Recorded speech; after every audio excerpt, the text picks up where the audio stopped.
Барлықтарыңызға қайырлы күн. Егер сіз өзіңіздің ипіңіз немесе тооңызды өзіңіз жүргізіп жүрген болсаңыз, немесе жаңадан бухгалтерия бастап жүрген болсаңыз, сізге өте қуанышты жаңалығым бар.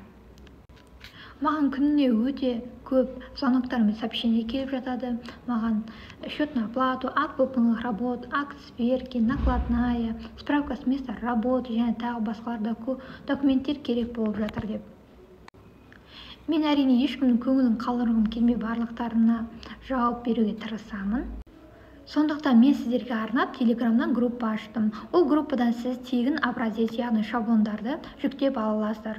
Мысалы, справка с места работы, жаңағы накладная, акт выполненных работ, счет фактуру, счет на оплату деген құжаттарды тегін жүктей аласыздар.